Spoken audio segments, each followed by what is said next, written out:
Oi pessoal, tudo bem com vocês? Eu espero que sim, espero que todos estejam muito bem. E nesse vídeo eu vou compartilhar com vocês um pouquinho de como é o financiamento de um apartamento. Bem, gente, como algumas pessoas já sabem, quem acompanha no canal sabe que eu vou morar sozinho em breve, se Deus quiser, e eu financei meu apartamento pela Caixa. Gente, quem já financiou pela Caixa sabe que é praticamente vender a sua alma para este banco, minha gente, porque são 30 anos pagando, mas isso faz parte de um programa do governo que chama Minha Casa e Minha Vida. Bem, gente, para esse programa tem até um teto que você pode financiar, e esses dados geralmente mudam. Esse ano mesmo já mudou, em 2017 já mudou, então quem quiser exatamente saber qual é o teto, até o teto maior assim, do valor do imóvel, consulta na Caixa. Eu acho assim, que o site da Caixa é um excelente subsídio para quem quer financiar, por quê? Porque lá tem um simulador.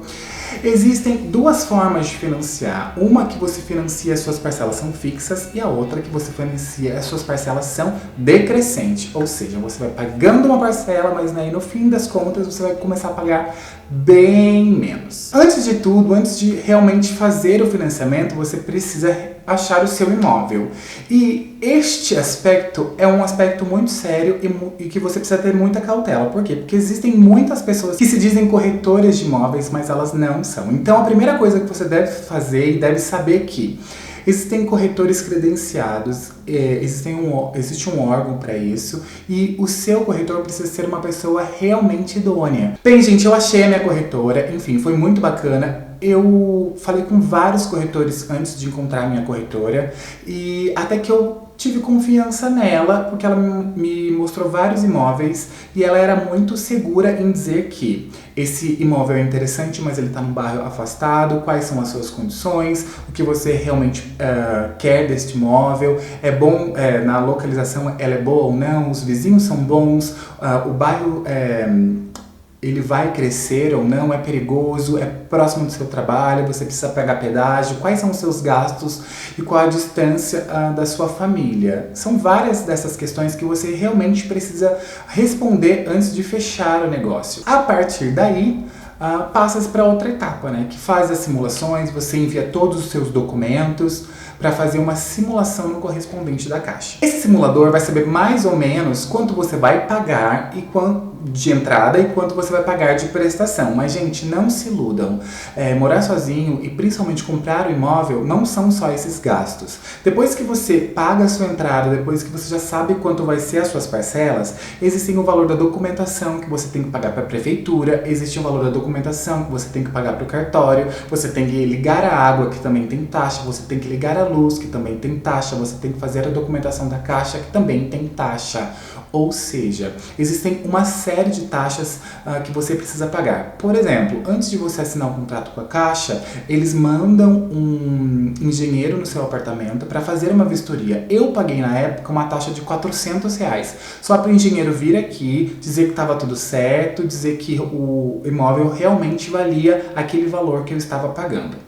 Depois disso, na hora de assinar um documento, como a Caixa faz toda a documentação para você, eles também cobram por isso, afinal de contas é o trabalho deles. Ou seja, só na Caixa, no dia de assinar o contrato, eu deixei lá R$1.800. É bastante, mas infelizmente são as taxas que você deve pagar. Ou seja, quando você for fechar um negócio, pergunte, não tenha medo, afinal de contas você está investindo um dinheiro que não é pouco para comprar esse imóvel. Então pense em todas essas taxas que você tem que pagar, tantas do banco, tantas do cartório, a da prefeitura, a sua entrada e finalmente você também vai ter que pagar as suas parcelas, afinal de contas é assim que é a vida. Para quem vai comprar um imóvel na planta, existem outras burocracias. Tá gravando? Tá. Existem outras burocracias. Por exemplo, você paga a taxa de evolução da obra, que eles chamam. Você não está pagando a sua entrada e você também não está pagando a sua parcela. Mas sim, de acordo com o que vai evoluindo a obra, você também vai ter que pagar. Mas isso eu vou deixar para um outro vídeo que eu vou explicar isso depois. Então, sabendo de tudo isso que eu ia ter que pagar e meio que às cegas, eu decidi já comprar um imóvel pronto, que assim, eu ia ter que pagar a entrada, pagar essas taxas e já pagar mesmo as parcelas. Bem, esse processo todo demorou mais ou menos 1 mês e meio, 2 meses no máximo, depois que foi aprovado pela Caixa, porque eles consultam todos os seus olerites, eles consultam toda a sua vida, consultam a sua alma lá no céu, até te dar um veredito final que sim, que você é apto a comprar um apartamento. Uma das coisas que me atrapalhou um pouquinho foi horas extras. Se você tem horas extras no seu lerite, mesmo que elas sejam extras, eles contam como sua renda. Eu fiquei meio chateado com isso. Então, no fim do ano, geralmente as empresas acabam pagando horas extras, tal, para meio que zerar as horas que talvez você tenha. Então eu esperei zerar para que meu salário viesse realmente como ele é exatamente. Um dos aspectos bem importantes de quem vai financiar um apartamento e uma dúvida e uma preocupação é o valor da entrada, porque geralmente os valores das entradas variam muito do valor do imóvel, enfim, uma série de coisas que se você, por exemplo, já souber o valor desse imóvel e for no site da Caixa, você com certeza vai poder fazer uma simulação por você mesmo. Então você vai ter mais ou menos uma ideia de até qual valor é possível você financiar a partir do dinheiro que você tem para entrada. Mas na entrada, a gente tem duas coisas. Uma, você pode usar todo o seu fundo de garantia que existe lá depositado mês a mês para você que é registrado em carteira e tudo mais. Isso ajuda bastante. E outra, que foi o meu caso, eu usei todo o meu fundo de garantia, eu usei um dinheiro que eu tinha e ainda faltou lá um pouco para que desse o valor da entrada. Só que assim, a Caixa ela não quer saber se você realmente tem esse valor da entrada ou não, porque esse valor da entrada é dado diretamente ao proprietário daquele imóvel, né, daquela construtora e tudo mais. E você pode negociar essa entrada, foi o que eu fiz. Eu dei todo o dinheiro que eu tinha, ainda faltou um pouquinho, o que eu fiz? Eu disse pro dono, né? Tem muita gente querendo vender e tem pouca gente querendo comprar. Então você tem que aproveitar dessas oportunidades e perguntar mesmo, porque afinal de contas perguntar não ofende. E foi o que eu fiz. Eu falei, olha, eu quero comprar esse imóvel, eu estou muito interessado, tenho isso de entrada, mas a entrada final é essa. A gente pode negociar esse restante que ainda falta? E aí o dono aceitou. E aí eu, além de pagar as prestações que eu pago para a Caixa, eu também pago pequenas prestações para completar essa minha entrada. Então essa também é uma boa dica. Sempre ter o espírito de negociação, um espírito de perguntar as coisas.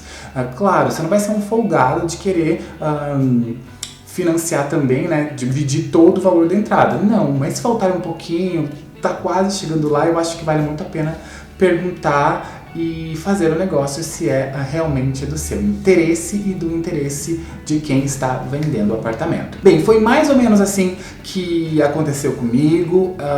Eu demorei até que bastante para que isso acontecesse. Eu fui pesquisando, fui olhando vários lugares, vários imóveis, também pensando nessa distância do meu trabalho, da minha casa, dessa minha nova casa, próximo da minha família, enfim, eu acho que são pontos bem importantes que você deve pesquisar, que você deve pensar, que você deve responder para si mesmo antes de fechar um negócio. Bem, é isso. Se você tem mais coisas para contar, é claro, mas senão o vídeo vai ficar muito longo. Então, se você que está assistindo esse vídeo tiver alguma pergunta mais específica, deixa aqui nos comentários que eu vou ter o maior prazer em responder ou juntar todas as perguntas para fazer um vídeo número 2 sobre isso. Mas com certeza eu vou responder, não vou deixar vocês sem respostas, afinal de contas é sempre bom ter informação, né? Contem comigo então para isso. Eu espero que vocês tenham gostado do vídeo. É isso. Se inscreva no canal se vocês não são inscritos ainda, deixem um joinha também, mas mais importante que o joinha é se inscreva no canal. Afinal de contas, você sempre vai receber notificação de quando eu postar vídeo novo aqui, tá bom? Um super beijo mais uma vez, até mais, até o próximo vídeo.